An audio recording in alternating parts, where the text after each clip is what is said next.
After watching the dark and tense The Game, I felt like watching something lighter, like an action movie, but not something serious like John Wick, just something simpler with a bit of humor. That's when I remembered Mr. and Mrs. Smith. I knew it was an action movie about the family of spies, starring my favorite Brad Pitt and Angelina Jolie. I'd seen clips of it on TV a long time ago, but I never watched the whole thing. Even though I knew a little about the movie, it still managed to surprise me. Mr. and Mrs. Smith was directed in 2005 by Doug Liman, who is mostly known for movies like Edge of Tomorrow, The Bourne Identity, and American Made. With a budget of $110 million, it grossed $487 million at the box office, and I can say it was well worth it. The story tells about a married couple, John and Jane Smith, who are currently going for a rough patch in their relationship. Even though We've been married 5 years.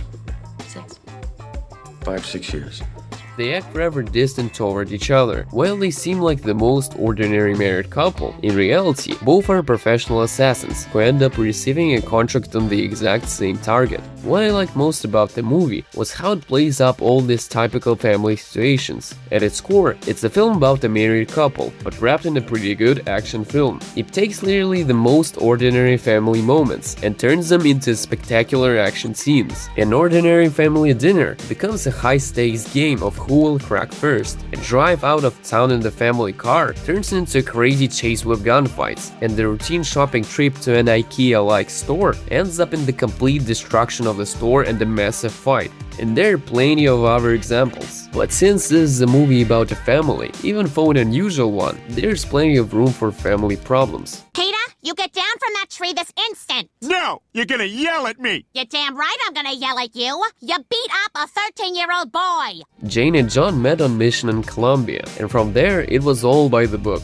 A spark, passion, love, and before you have even noticed it, they've been married for 5 or 6 years. Even though they've been together for quite a while, their relationship felt cold and distant. That's exactly why they're seeing a family therapist. There's a constant sense of tension in their interactions. A sort of cold war has been going on between John and Jane for quite some time. They disagree on every little thing. They even manage to argue even over something like curtains, but they do so in the most friendly way possible. There's definitely a conflict, but it doesn't cross over into open arguments. It's all handled with a smile, in the spirit of, fine, have it your way, but actually I still think I'm right, and I expect that in the end you'll be the one to give in. Each of them has a real job, a real life, and a real personality that they hide from one another, and as everyone knows, a good relationship can't be built on lies. But when they find out that they're both professional hitmen, they get a new assignment to kill each other, and after that, each tries to destroy the other. I'd conditionally split the movie into 2 parts. The first is the confrontation between John and Jane. The second is when they start working together. There are 2 scenes in the first half of the movie that stand for me the most.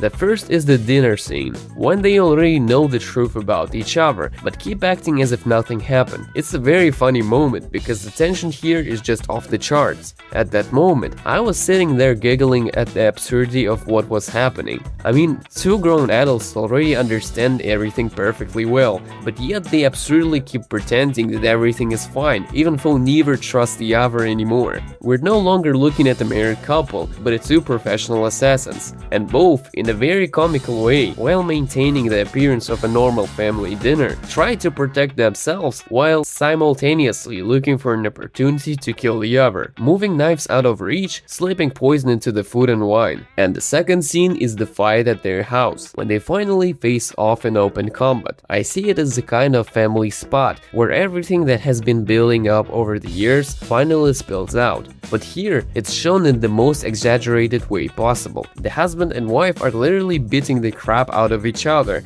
and trying to kill one another, and all of this is accompanied by constant teases from both sides, which makes the scene both spectacular and funny. Who's your daddy now? And then there's the reconciliation at the end of the fight, because love between them hasn't gone anywhere. After all, a few arguments don't stop a family from being a family. I knew you crazy kids could make it work. Now we should probably get out of here before... Overall, I think the first half of the movie is the best, because it's just so interesting to watch a husband and wife try to destroy each other in any possible way, while making teasing comments about each other's lives. And all of this happens in cool action scenes, so you never get bored. I like the house fight the most. It has everything I love. Shooting through walls, the surroundings flying apart in all directions, just like in John Woo's movies.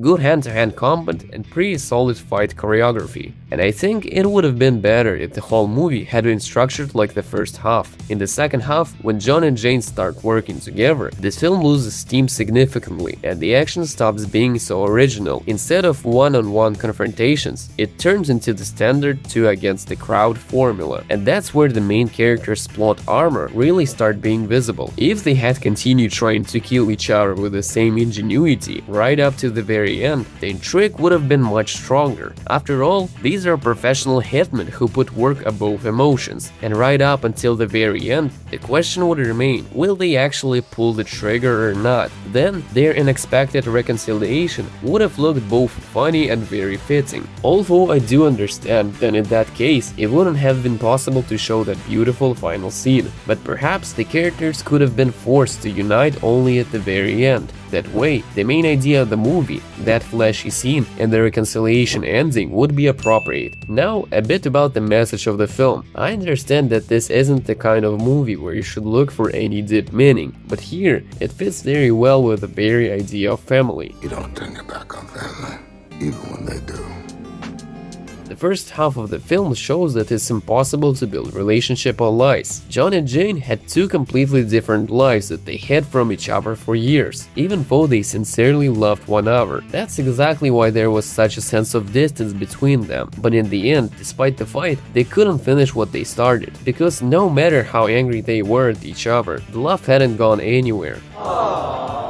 And the second part of the movie says that the relationship is always a teamwork in which both people must participate. For the entire second half, John and Jane are constantly arguing because each has their own approach to the job. John is used to improvising and acting on the fly, while Jane has a strict plan that must be followed to the letter. But in the final, when they are surrounded by operatives from both organizations, they finally start working as one team. This closes the film with a remarkably cool and beautiful, also a bit naive scene where the heroes spin around like in the dancing, shooting everyone around them to the same song that played at the very beginning of the film. As for the acting, there's not much more to add, but it was nice to see Brad Pitt again as a self-assured, slightly cocky but very charismatic guy, like his role in Ocean's 11, and Angelina Jolie, though perhaps not in her most expressive role, still did a great job portraying a sharp-tongued, elegant and yet deadly woman. By the way, an interesting fun fact, during the filming of this movie, Brad Pitt and Angelina Jolie started dating, and a few years later, in 2014, they actually became Mr. and Mrs. Smith. So in the end, any relationship is a constant search for compromise. It's just that in Mr. and Mrs. Smith, instead of talking things out in the kitchen, the couple settles their differences with guns in hand. Mr. and Mrs. Smith is an amazingly cool movie. It's like no other shows family spats, jokes, love and joy, but does so in the action movie format, which is completely unusual for such themes. And in my opinion, that's exactly what makes it so memorable and interesting, so I highly recommend watching it.